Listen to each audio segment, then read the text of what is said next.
మన దగ్గర ప్లాట్ కొన్న వాళ్ళందరూ మన కాటేజెస్ లో సొకటొమ్ముగా బస్ చేయవచ్చు. తెలుసు కదా, మన దగ్గర మద్యపానం ధూమపానం నిషేధం. డబుల్ బెనిఫిట్ ఆఫర్ తో సిర్లసీమ 2 సుమారు 25% వరకు ఉన్న కాపులు 2 కోట్ల జనాభా వరకు ఉన్న కాపు ఉపకులాలను చేసే సంక్షేమ అభివృద్ధి కార్యక్రమాలపై ప్రస్తుత కాపులకు ఉపకులాలకు వెనకబడిన తరగతులుగా గుర్తిస్తూ రిజర్వేషన్ కల్పిస్తామని ప్రకటించాలి.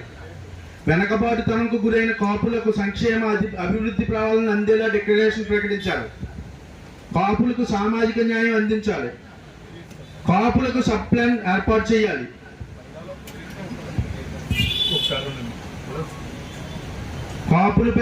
కాపులకు ఉపాధి పథకాలు పెట్టాలి.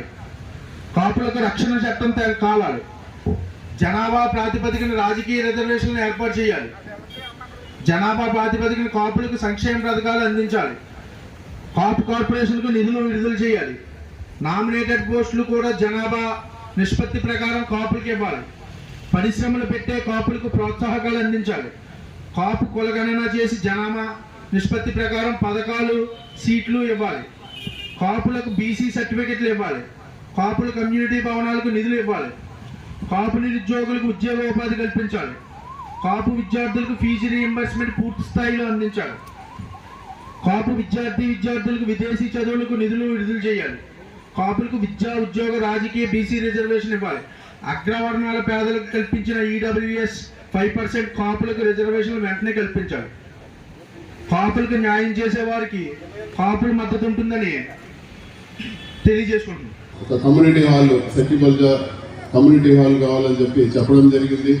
ఖచ్చితంగా ముఖ్యమంత్రి గారి దృష్టికి తీసుకెళ్లి కమ్యూనిటీ హాల్ శాంక్షన్ చేయడమే కాకుండా పేరు కూడా చిట్టపై గారి పేరు పైన ఆ కమ్యూనిటీ హాల్ తీసుకొస్తామని చెప్పి కూడా ఈరోజు సభాముఖంగా మీకు అందరూ కూడా తెలియజేస్తూ ఖచ్చితంగా మీ అందరి మంచి దీవెనలు మన భరత్ గారి అమ్మగారు కుటుంబ సభ్యులు అందరూ కూడా మంచి ఉన్నత స్థానంలో ఉండాలని చెప్పి కూడా మనస్ఫూర్తిగా కోరుకుంటూ ఈ కార్యక్రమానికి ఇన్వైట్ చేసిన కాపునాడు ముఖ్యంగా కాపు పెద్దల చుట్టూ తిరుగుతున్నాయి.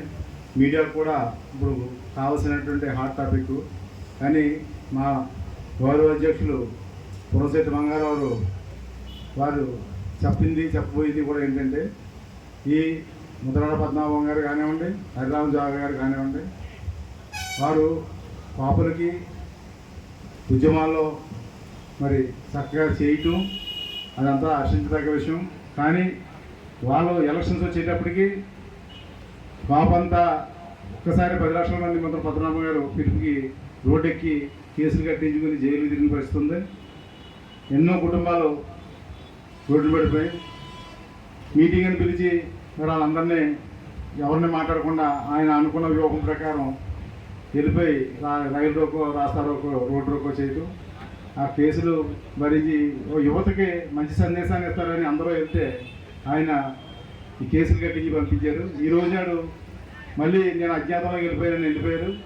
మరి అదే రకంగా హరిరాజావ గారు కూడా కేఎస్ఎస్ అని కాపు సంక్షేమ సంఘం అని పెట్టారు.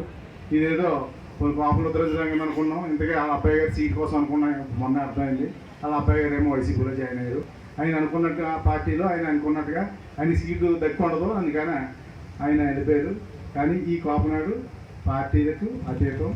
మాది ఏ పార్టీ వచ్చినా ఏ ప్రభుత్వం వచ్చినా మేము నిలదీస్తాం. మొన్న నారా లోకేష్ గారు పాదయాత్రగా అమలాపురం నుంచి వెళ్తుండగా మరి ఇక్కడ వర్కింగ్ ప్రెసిడెంట్ అయినటువంటి అబ్బిరెడ్డి సురేష్ గారు, ముద్రగడ పద్మనాభం గారు, అలాగే హరిరామ జోగయ్య గారు కానీ కాపులంతా వీళ్ళు వెనకాల ఉన్నారని అనుకోవడం చాలా తప్పుగా భావిస్తున్నాం.